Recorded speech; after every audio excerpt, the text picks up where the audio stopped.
Okay, in this one, we want to find the integral from 1 to e to the fourth, and that should be the weird limit of integration, but it should work out nicely, of x plus 4 over x. Okay, so first we find the antiderivative. So of x, that's just a half x squared. Now for 4 over x, you might want to think of that as 4 times 1 over x.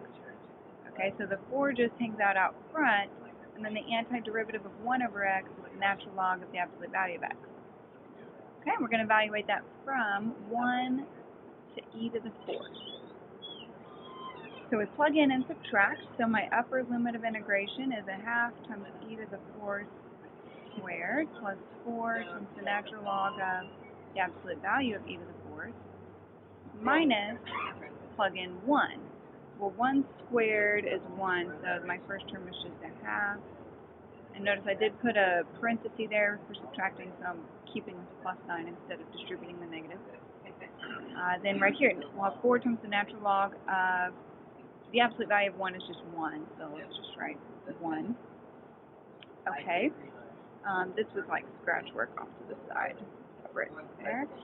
Okay, so e to the fourth squared simplifies to e to the eighth, so I can write that as e to the eighth over 2. Right here, absolute value of e to the fourth is just plain e to the fourth, because e to the fourth is a positive number. Then we have, I'm going to distribute this, so we have minus a half, and actually the natural log of 1 is 0. 0 is 1, so that goes away. Okay, if you want, you could combine these two terms since they both are fractions over 2. You could write it as e to the eighth minus 1 all over 2. It doesn't really matter too much.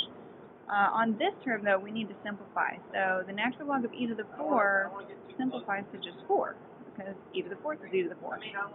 So that one becomes 4 times 4, or 16.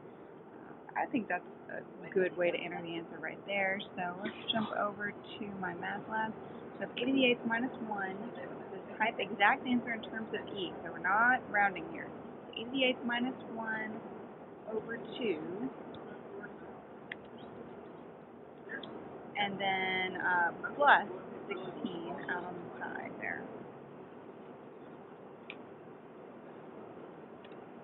Okay, let's double check all of our work here. Oh, I entered x instead of e right there.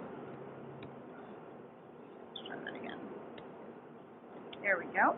Hopefully that answered whatever your question was or whatever you're getting stuck on for that problem. If you need more help, just let me know.